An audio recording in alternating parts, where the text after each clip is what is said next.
Pourquoi le pire est envisageable? Parce que nous vivons, à mon sens, une époque où, en dépit de grands progrès techniques, de grands progrès scientifiques, il y a une régression très grande, un peu dans tous les domaines. Régression d'abord politique. Nous voyons partout une crise de démocratie et nous voyons s'installer des régimes néo-autoritaires, pas seulement dans le monde, mais même aussi en Europe. La Russie est européenne dans un sens, c'est un régime néo-autoritaire, en Turquie, et puis en Hongrie. Bon, c'est pas seulement une régression politique, c'est une régression sociale. Nous voyons partout un développement, une croissance des inégalités, et nous voyons aussi une croissance des précarités de toutes sortes, dont il ne faut pas oublier celle de malheureux obligés de fuir leur pays, soit en guerre, soit pour des raisons de famine, de survie. Nous avons une régression, je dirais, intellectuelle, parce que le mode dominant de connaître qui s'est imposé est un mode quantitatif fondé sur le calcul, les statistiques, et ayant en vue ce qui est calculable, c'est-à-dire le profit, et aveugle à ce qui est non calculable, c'est-à-dire les sentiments, l'amour, la peur, la douleur, etc. Donc nous avons une connaissance qui apparemment progresse sur le plan quantitatif, mais régresse sur le plan réel. Nous avons donc la pensée, elle est compartimentée en secteurs d'experts clos les uns les autres, qui nous rendent très difficile de concevoir le mouvement d'ensemble qui nous entraîne. Cela dit, nous constatons que dans cette époque régressive, il y a des foyers qui se sont multipliés sous des initiatives qui viennent des citoyens et non pas tellement de l'administration et pas du tout des pouvoirs politiques ni des partis, qui elles-mêmes montrent l'aspiration à une autre vie et à une autre société et à un autre monde. Et par exemple, on voit des centres d'agroécologie qui non seulement ne sont pas là pour produire une alimentation de qualité, mais qui, si elles se multipliaient, feraient régresser l'agriculture industrialisée, l'élevage industriel, qui sont très malsains, pas seulement pour la nourriture des populations, pas seulement pour les agriculteurs eux-mêmes, pour les urbains et pour la terre qui est complètement dégradée. Mais dans ces centres, nous voyons aussi des écoles où on essaye de former d'une autre façon les enfants en respectant leur individualité. Nous voyons des fraternités se constituer, et aussi bien dans tel ZAC du côté de Nantes ou tel autre lieu, vous avez des tentatives de créer des relations plus fraternelles, plus solidaires. Disons, une aspiration à mieux vivre. Qu'est-ce que ça veut dire mieux vivre? À la fois plus d'épanouissement personnel, mais aussi plus de communauté, de fraternité, de solidarité avec autrui. Parce que l'épanouissement personnel, s'il est fermé, conduit au pur égoïsme. Il faut les deux. Et si vous vous noyez dans la communauté, vous devenez un instrument et un outil. Il faut les deux, l'autonomie personnelle et l'insertion dans une communauté. Donc nous avons une multitude en France d'associations dont les Jours Heureux est une des plus représentatives, qui justement vont dans la recherche d'une nouvelle mode de vivre, c'est-à-dire d'une nouvelle civilisation. Pourquoi? Parce que, disons, la civilisation qui est née dans nos pays européens, occidentaux, est une civilisation qui avait à la fois des grandes qualités. Elles ont permis des libertés, elles ont permis l'autonomie de l'esprit, elles ont permis l'esprit critique, elles ont permis les sécurités sociales. Mais en même temps, elles ont permis des traits négatifs qui deviennent de plus en plus importants. La destruction des solidarités, qui était celle de la grande famille, qui était celle du travail, qui était celle du village, qui était celle des voisins. Cette solidarité, elle s'est désintégrée. Les gens sont compartimentés, chacun dans son alvéole, et très difficile d'avoir une vue d'ensemble.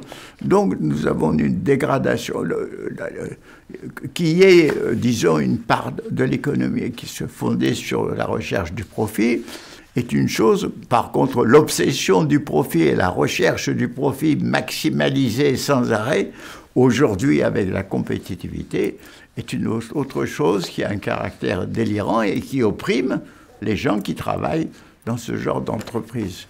Donc, moi, je vois, si vous voulez, que plus les caractères négatifs et régressifs se développent, plus il y a une sorte de résistance spontanée qui s'organise aujourd'hui d'une façon très dispersée, mais qui, pour la première fois, a trouvé un point de convergence avec ce manifeste lancé par Hulot et Berger. Parce que ce manifeste a été co-signé par un grand nombre d'associations. Bien sûr, il faut que se développe une pensée. Il ne s'agit pas de créer un parti politique, parce qu'un parti politique est une formule qui elle-même, aujourd'hui, me semble dépassée. Ce sont des formules hiérarchisées où finalement c'est le parti qui choisit les gens à élire et pas tellement les électeurs.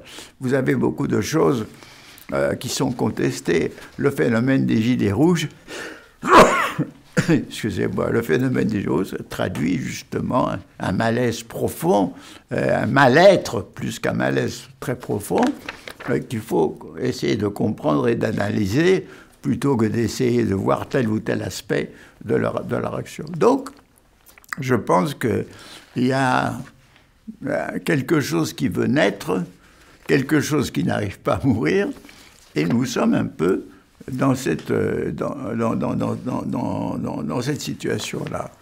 Alors, moi, je considère que l'important aujourd'hui, en termes de résistance, c'est... D'ailleurs, il faut dire que la résistance, c'était quoi?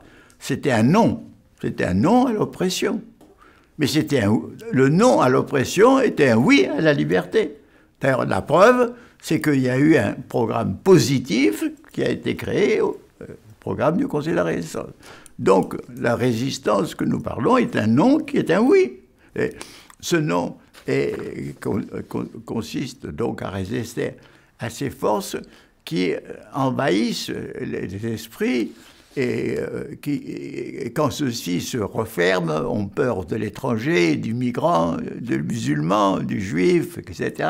C'est-à-dire cherchent toujours un coupable de leur malheur, au lieu de voir que c'est le cours du monde et la domination du profit et le fanatisme qui sont les coupables. Donc, il y a quelque chose d'important, il faut résister dans l'esprit. Il faut résister dans l'esprit, et il ne s'agit pas seulement d'avoir l'esprit critique, il faut avoir l'esprit complexe, c'est-à-dire être capable de voir tous les aspects d'un même phénomène, toutes les ambiguïtés, toutes les contradictions que l'on a à faire. Donc il faut résister dans son esprit, et il faut aussi résister concrètement dans des oasis.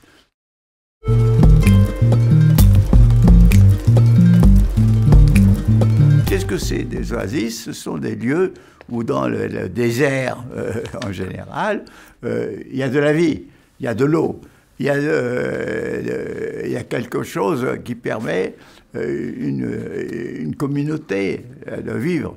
Alors, nos oasis doivent être symboliques de type multiple. Ça peut être des communautés qui se créent, ça peut être une famille, ça peut être une association avec des liens très concrets entre les membres. Ces oasis, à mon avis, doivent se multiplier.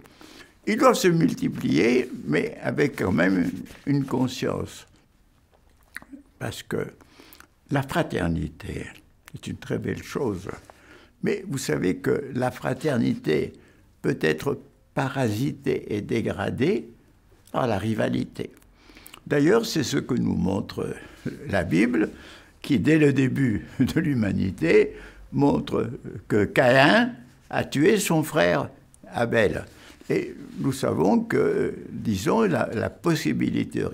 Donc, si nous voulons créer une civilisation fraternelle, la fraternité doit sans cesse se régénérer et essayer de refouler les rivalités qui doivent être réduites à une part mineure et devenir simplement de la compétitivité. C'est pas si facile. Moi, j'ai connu beaucoup de communautés qui se sont créées en Californie, par exemple, et qui n'ont pas pu durer parce que des jalousies naissaient, des incompréhensions, et tout ça se déstockait. Donc, il faut quelque chose. Et d'ailleurs, les communautés qui survivaient, elles avaient une foi religieuse. Moi, je ne pense pas qu'on doit être obligé d'avoir une foi religieuse, mais on doit avoir une foi, justement, dans la fraternité. On doit avoir une foi dans la possibilité d'un monde meilleur. Et si ces oasis dont je parle, s'ils se multiplient et s'ils se relient les uns des autres, pas seulement au niveau national et pas seulement au niveau européen, mais international, parce que partout, vous ressentez le même besoin, vous le constatez.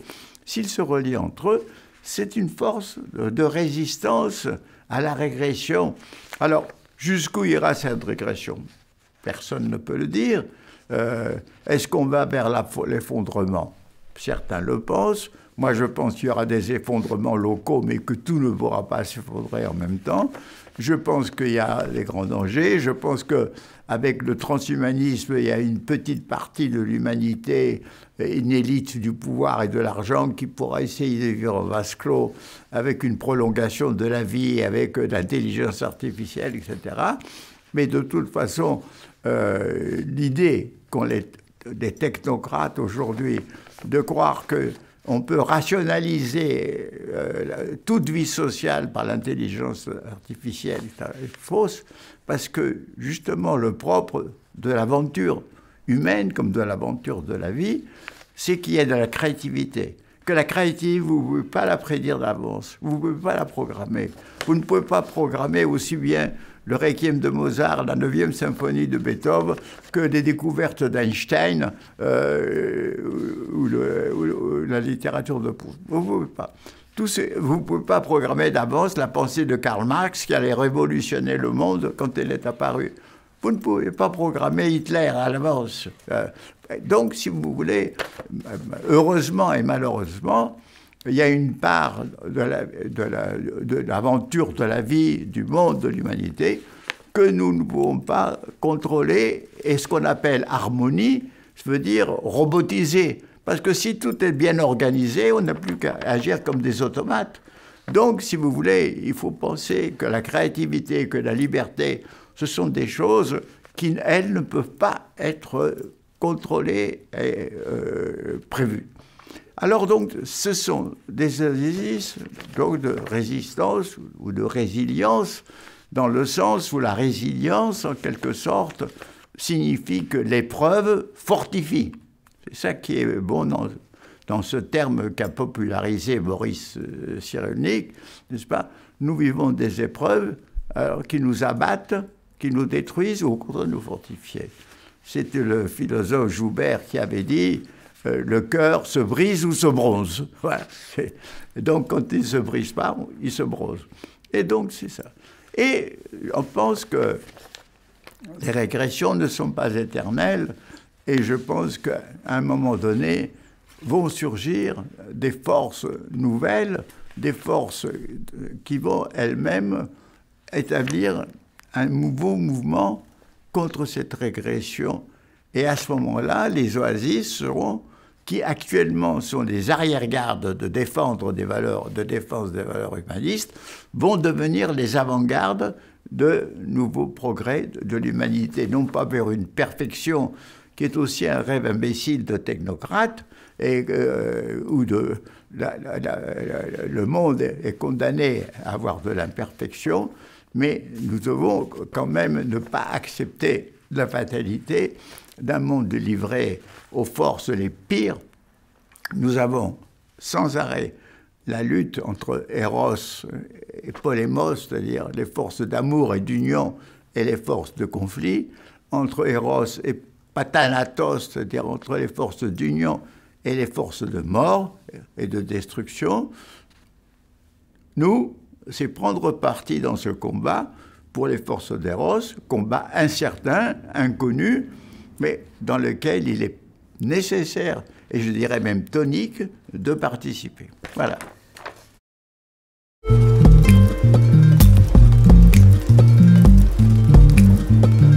Moi, je ne suis pas un conseiller. Je vois que dans ces mouvements-là, il y a des choses qui ont surgi. D'abord, si vous voulez, une volonté, je dirais, d'autonomie vivrière, c'est-à-dire d'une alimentation non seulement fondée sur du local et du proche, et qui vous permet de ne pas dépendre de grands circuits internationaux, etc. Il y a même, avec le mouvement des makers, c'est-à-dire de ceux qui, aujourd'hui, sont capables de fabriquer des instruments et des outils, etc., il y a une possibilité aussi d'avoir de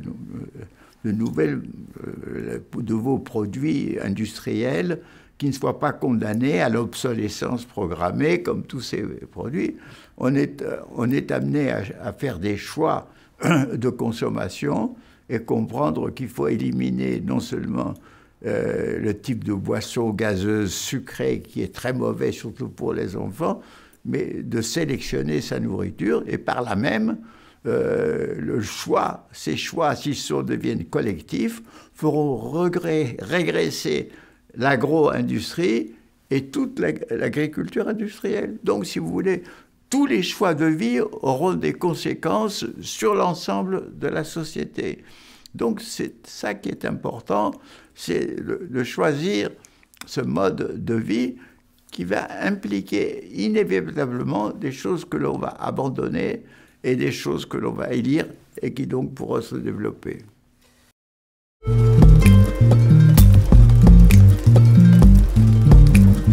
Ce qui fait plafonner, d'ailleurs à mon avis, ça progresse très lentement, mais c'est surtout la dispersion qui me frappe, mais c'est les conditions extérieures.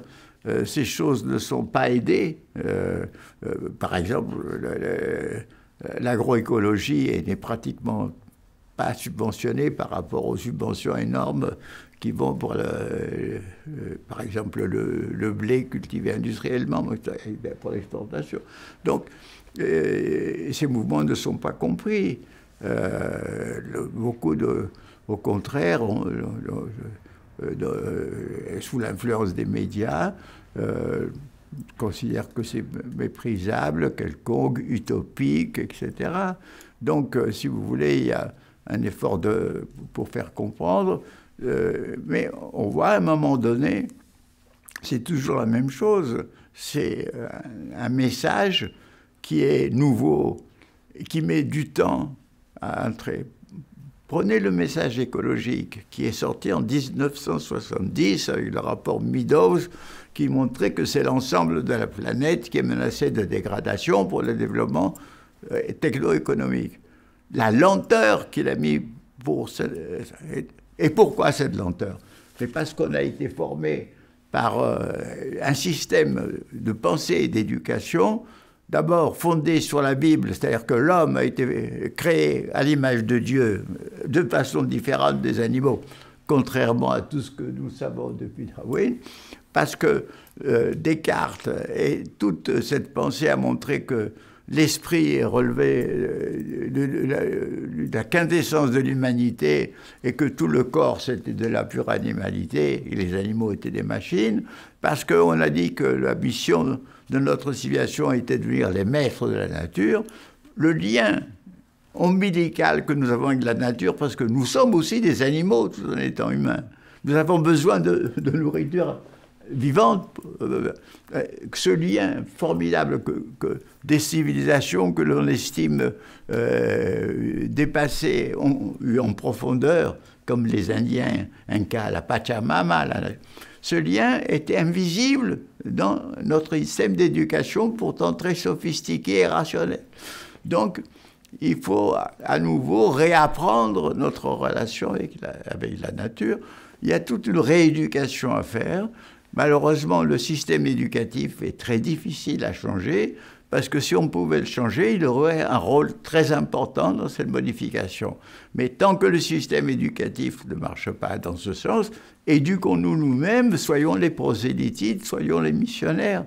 Pensez que quand même, des grands mouvements, aussi bien que le christianisme, que l'islam ou que le marxisme, sont partis d'individus isolés, ignorés de leurs contemporains. Même Marx, les intellectuels de l'époque ne savaient pas du tout qui c'était. Et quant à Jésus, un inconnu. Bon, que tous ces mouvements, ils ont pu se développer en commençant à créer des réseaux. Ça a été parfois très long, plusieurs siècles pour le christianisme, plusieurs dizaines d'années pour le marxisme. Et à un moment donné, ce qui est une déviance devient une tendance historique et une force historique. Ben, il faut faire tout le possible pour qu'on devienne une force historique. Mais on ne peut pas précipiter, on ne peut pas, il n'y a pas un coup de baguette magique, il faut agir en permanence dans ce sens.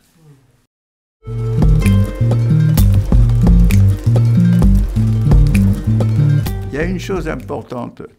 Pourquoi, vous savez, au siècle dernier, beaucoup d'entre nous ont vécu le mythe de la révolution avec un R majuscule. Ça voulait dire quoi? Ça veut dire que c'était la lutte finale entre les forces du bien, qui étaient les forces évidemment populaires pour le socialisme, et les forces du mal, qui étaient évidemment le capitalisme et la bourgeoisie. Mais c'était la lutte finale. L'un en allait pouvoir anéantir les ennemis de l'humanité et triompher. Donc cette idée-là, elle a échoué. Elle a échoué parce que, comme souvent dans l'histoire, cette volonté de révolution a déclenché des forces réactionnaires extrêmement puissantes, notamment en Union soviétique naissante d'une guerre civile avec tous les désastres qu'elle entraînait. Et dans le fond, l'exemple aussi bien soviétique que maoïste nous montre que c'est un système qui, dès le début, utilise la violence extrême, la force coercitive, parce que vous savez que Trotsky, tout le problème, il dit, quand il y a un problème, fusillez, on fusille. Quand on veut tout résoudre par la violence, finalement, on crée une société de domination de violence. L'échec nous montre que ce n'est pas une révolution qui va couper avec le passé, qui va changer. Au contraire, la métamorphose, c'est un très bel exemple, parce que nous voyons quand même un ver, une sorte de verre entrer dans une chrysalide et commencer à se transformer, et d'une façon tout à fait incroyable, se faire pousser des ailes et se transformer en être capable de voler, alors que c'est un être rampant. Mais tout ça parce qu'il a un héritage génétique, historique, tout ça. Et nous-mêmes, nous avons un héritage culturel, nous avons quand même l'humanisme. Nous avons Montaigne, nous avons Montesquieu, nous avons Voltaire, Rousseau, nous avons un grand héritage de culture qui lui-même est nécessaire pour la métamorphose. Et à mon avis, la métamorphose, elle viendra de quoi?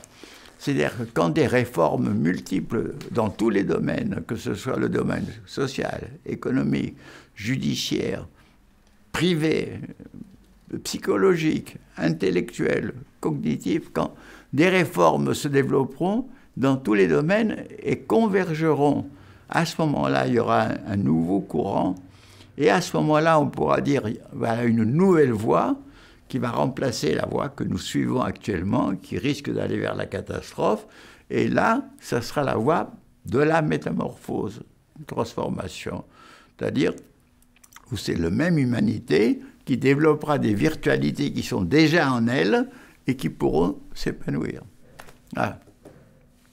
Bien. Dernière question, oui. Pierre Morin. Vous deviez dialoguer avec Patrick Vivray le 1er avril. Qu'est-ce que vous lui diriez en 2 mots? Ben, écoutez, je dirais, je lui dis que nous sommes en telle communauté de vues, d'esprit et de pensée que je suis sûr que ce qu'il va exprimer sera quelque chose que je ne pourrai qu'approuver. Voilà.